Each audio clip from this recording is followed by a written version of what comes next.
அன்பு நண்பர்களே வணக்கம். ஞான வடிவேல் பேசுகிறேன். கவியரசர் கண்ணதாசன் கவிதரிசனம் கண்டு கொண்டிருக்கிறோம். இன்றைக்கு இன்னொரு பாடல், அண்ணன் ஒரு கோவில். இது ஒரு படம். இந்த படத்தில் உள்ள இந்த பாடலை நிச்சயம் நீங்கள் கேட்டு ரசித்திருப்பீர்கள். மல்லிகை முல்லை பொன்மொழி கிள்ளை அன்புக்கோர் எல்லை உன்னை போல் இல்லை, பொன் வண்ணரதம் ஏறி இம்மண்ணில் எங்கும் ஓடி நல் அன்பு துணை தேடி நான் தருவேன். அழகான ஒரு பாடல், மங்களமான சொற்கள், நல்ல வர்ணனைகள், கேட்பதற்கு மிக மிக இனிமையாக இந்த பாடலை கவியரசர் யாத்திருப்பார். இசையமைப்பாளர் தகுந்த இசை கொடுத்திருப்பார். பாடகரும் அனுபவித்து பாடியிருப்பார். நாமும் இதை ரசிச்சிருக்கிறோம். இதில் என்ன சிறப்பு என்று கேட்கிறீர்களா? சரணத்தில் தான் ஆரம்பிக்குது. அது முதல் சரணம், சூடி கொடுத்தாள் பாவை படித்தாள் சுடராக என்னாலும் தமிழ் வானில் ஜொலித்தாள், கோதை ஆண்டாள் தமிழை ஆண்டாள், கோபாலன் இல்லாமல் கல்யாணம் வேண்டாள். ஆண்டாளை குறித்து 2 வரி சொல்லுங்க அப்படின்னு சொன்னால் இந்த 2 வரி சொன்னால் போதும். சூடி கொடுத்தாள், அவள் மலரை சூடி தான் மணாளனாக வரித்து கொண்ட கடவுளுக்கு பிறகு கொடுத்தாள். பாவை படித்தாள், திருப்பாவையை அவள் படித்தாள்.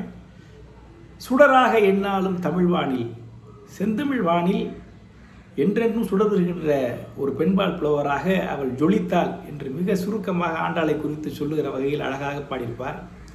கோபாலன் இல்லாமல் கல்யாணம் வேண்டாள் என்று அந்த கோபாலனுக்கும் கோதை ஆண்டாளுக்கும் நிகழ்ந்த திருமணத்தை அங்கே நினைவுறுத்தியிருப்பார். அதிலே வைணவ கடவுளாகிய கோபாலனை பார்க்கிறோம். அடுத்த சரணத்தில், தோகை மீனாள் பூவை ஆனாள், சொக்கேசன் துணையோடு ஊர்கோலம் போனாள், மாலை கண்டாள் கோவில் கொண்டாள், மாணிக்க மூக்குத்தி ஒளி வீச நின்றாள் என்ற சரணத்தில் அந்த பகுதியில் மதுரை ஆள்கிற மீனாட்சிக்கும் சொக்கநாதருக்கும், சிவபெருமானாகிய சொக்கநாதனுக்கும் நடந்த அந்த திருமணத்தை நினைவுறுத்துகிறார். அப்படி பாடுகிற பொழுது சைவ கடவுளாகிய சிவபெருமானை இங்கே கொண்டு வந்து பொருத்துகிறார். இது எப்படி சாத்தியம்?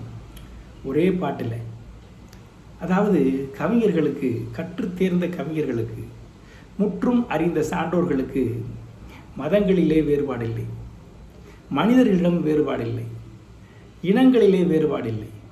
அந்த மனநிலை கண்ணதாசன் அவரிடம் இருந்ததால் தான் இந்த பாடலில் இந்த செயலை அவர் செய்திருக்கிறார். அர்த்தமுள்ள இந்து மதம் எழுதிய கண்ணதாசன் அவர்கள்தான் இயேசு காவியத்தையும் எழுதினார் என்பதை நாம் நினைவில் இருக்க வேண்டும். அப்படிப்பட்ட ஒரு உயர்ந்த உள்ளம் கவியரசரிடம் இருந்தது என்பதை நாம் பார்க்கிறோம், மகிழ்கிறோம்.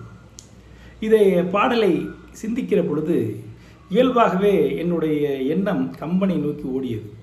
கம்பராமாயணத்தில் ஆற்றுப்படலத்தில் இதே போல ஒரு காட்சி வருகிறது. அதாவது வானத்தில் வெண்ணிற மேகங்கள் இருக்கின்றன.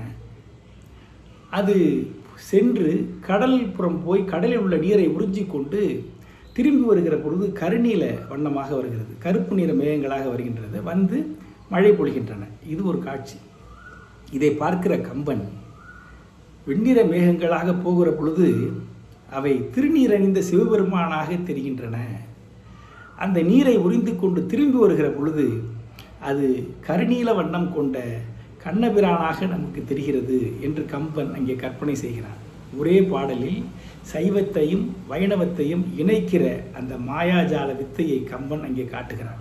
நமக்கு தெரியும், ராமாவதாரம் என்கிற ராமாயணம், கம்பராமாயணம் ஒரு வைணவ காப்பியம். ஆனால் அதிலே சிவபெருமானை நினைக்க வைக்கிற கம்பனுடைய அந்த மத சகிப்புத்தன்மை, அந்த மத நல்லிணக்கம், சமத்துவம் நமக்கு பல்வேறு பாடங்களை நமக்கு சொல்லுகிறது.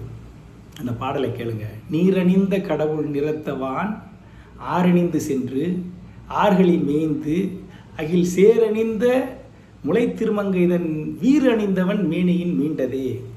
நீரணிந்த கடவுள் சிவபெருமானுடைய மேனியில் உள்ள வான்மகிழ்கள் சென்று ஆறுகளை மேய்ந்து கடலை நீரை உறிஞ்சி திருமங்கைதன் வீறு அணிந்தவன் மேனி, அதாவது திருமகளை கொண்டவனுடைய மேனி, அதாவது கண்ணபிரானுடைய மேனி வண்ணத்தில் அவை திரும்பியது என்ற அந்த பாடலை அவர் வைப்பதை பார்க்கிறோம். பெரியோர்களே, நாம் வளர வளர, கற்க கற்க, தெரிந்து கொள்ள இந்த வாழ்க்கையை அறிந்து கொள்ள நாம் உணர்வது என்னவென்று சொன்னால், மக்களிடம் வேறுபாடில்லை, மனிதர்களிடம் வேறுபாடில்லை, உயிர்களிடம் வேறுபாடில்லை, அனைவரும் ஒன்று, எல்லா சமயங்களும் ஒன்று என்கிற உயர்ந்த சிந்தனை தான் நமக்குள் மேலோங்குகிறது. அதைத்தான் இப்படிப்பட்ட கவிஞர்கள் தன்னுடைய படைப்புகளின் மூலமாக நமக்கு தொடர்ந்து பரிமாறி வருகிறார்கள். கவியரசர் கண்ணதாசன் அவர்களும் அத்தகைய உயர்ந்த உள்ளம் கொண்டவராக இருந்தார் என்பதை நாம் உணர்கிறோம்.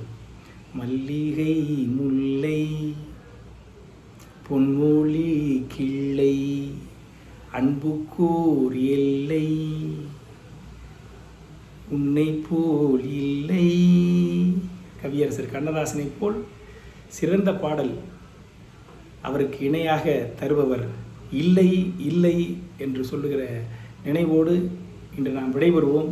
அடுத்த பதிவில் இன்னொரு பாடலோடு சந்திக்கிறேன். அனைவருக்கும் நன்றி, வணக்கம்.